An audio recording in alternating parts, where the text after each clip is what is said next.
ఆంధ్రప్రదేశ్ ప్రభుత్వం సంచలన నిర్ణయం తీసుకుంది. ముఖ్యమంత్రిగా వైఎస్ జగన్ ప్రారంభించిన ప్రతిష్టాత్మక కార్యక్రమాన్ని తాజాగా కూటమి ప్రభుత్వం రద్దు చేసింది.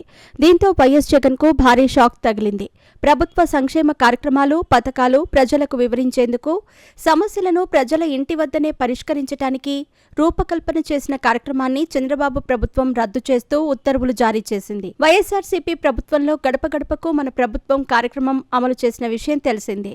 జగన్ ప్రభుత్వం అధికారికంగా నిర్వహించిన గడప గడపకు మన ప్రభుత్వం కార్యక్రమాన్ని తాజాగా ఎన్డీఏ ప్రభుత్వం రద్దు చేస్తూ ఉత్తర్వులు విడుదల చేసింది.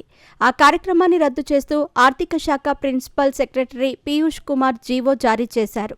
గ్రామ వార్డు సచివాలయం డైరెక్టర్ చర్యలు తీసుకోవాలని ఉత్తర్వుల్లో ఆదేశాలిచ్చారు. అధికారంలో ఉన్నప్పుడు వైఎస్ జగన్మోహన్ రెడ్డి వైఎస్ఆర్సీపీ తరపున గడప గడపకు మన ప్రభుత్వం కార్యక్రమాన్ని చేపట్టారు. కొన్నాళ్లకు ఆ కార్యక్రమాన్ని అధికారికంగా అంటే ప్రభుత్వం ఆధ్వర్యంలో నిర్వహించటం ప్రారంభించారు.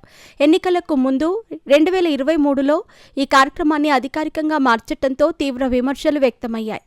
ప్రభుత్వం తరపున వైఎస్ఆర్సీపీకి అనుకూలంగా అధికారులు ఇంటింటికి వెళ్లి ప్రచారం చేసినట్టు ఉందని నాటి ప్రతిపక్షాలు ఆరోపించాయి. ప్రభుత్వ అధికారులను పార్టీ కార్యకర్తలుగా వినియోగించుకున్నారనే విమర్శలు వచ్చాయి.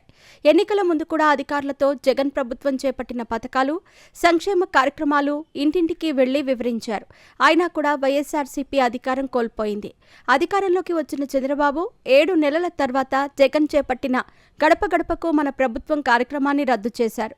ఈ పరిణామంతో జగన్, వైఎస్ఆర్సీపీకి ఓ షాక్ తగిలినట్టయింది.